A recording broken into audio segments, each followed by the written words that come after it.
and many have preached as the gospel or good news to the world.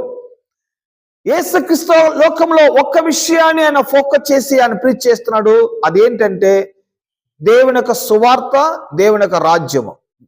దేవుని సువార్త దేవుని సువార్త. ఈ సువార్తని ఆయన ప్రీచింగ్ చేస్తున్నాడు.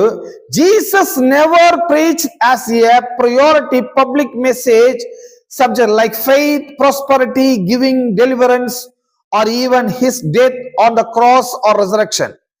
యేసుక్రీస్తు ప్రీచింగ్ చేసే విషయంలో మీరు ఫోకస్ చేసి గమనించారంటే ఆయన ఎక్కువగా ఏది చేశాడో ఏది ప్రీచ్ చేయలేదు అది మనము నోటీస్ చేయాలి.